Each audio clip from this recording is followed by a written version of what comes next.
were the intangibles. National pride in disciplined forces performing heroic deeds has had enduring universal appeal. Being too proud to fight has never been a match for courageous warriors ready to give their lives for some larger good. Yet while national leaders have always justified war by invoking the nobility of patriotic sacrifice, they've also made the case for war as a prerequisite for lasting peace.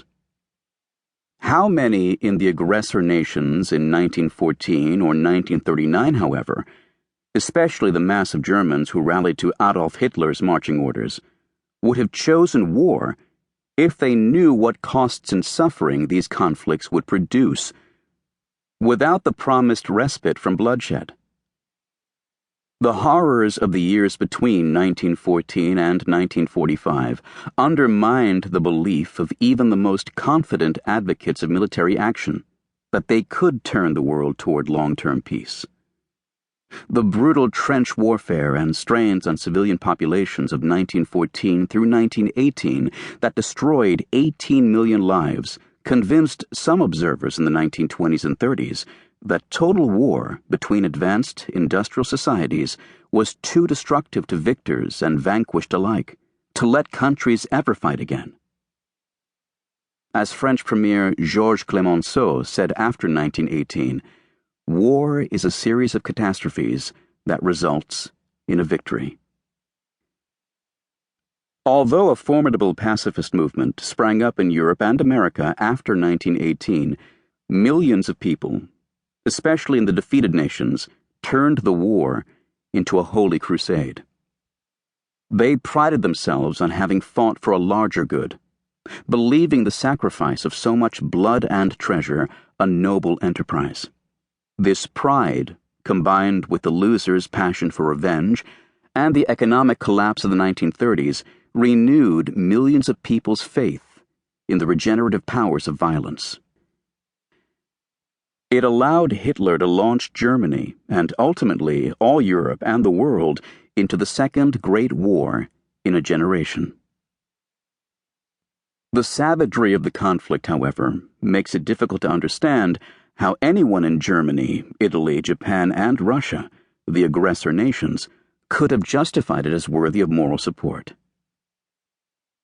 The image of the Soviet Union as a victim of aggression should be balanced against its attacks on Finland and Poland. World War II consumed as many as 50 million lives, giving warfare an unprecedented claim on merciless brutality. War had always produced terrible acts of inhumane violence, but never on a scale like that of 1939 to 1945.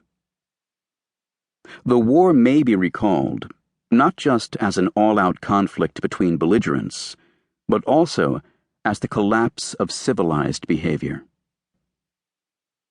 The combined German-Italian air attacks on Republican-controlled cities in the Spanish Civil War of 1936 to 1939, most notably the assault on the Basque town of Guernica, which Pablo Picasso memorialized in his universally recognized painting, the Japanese rape of Nanking in 1937, in which as many as 300,000 Chinese were brutally killed, and the Nazi air raids on London that launched the round of devastating bombardments against innocent civilians, which eventually led to the Allied firebombings of Dresden and Tokyo, and the slaughter of over 100,000 Japanese in the atomic decimations of Hiroshima and Nagasaki.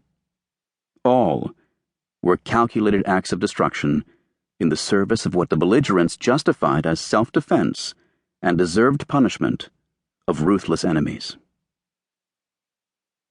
The Nazi scorched earth devastation of Russia, which took over 25 million military and civilian lives, aimed to destroy Stalin's communist regime and subjugate what the Nazis considered Russia's subhuman Slavs.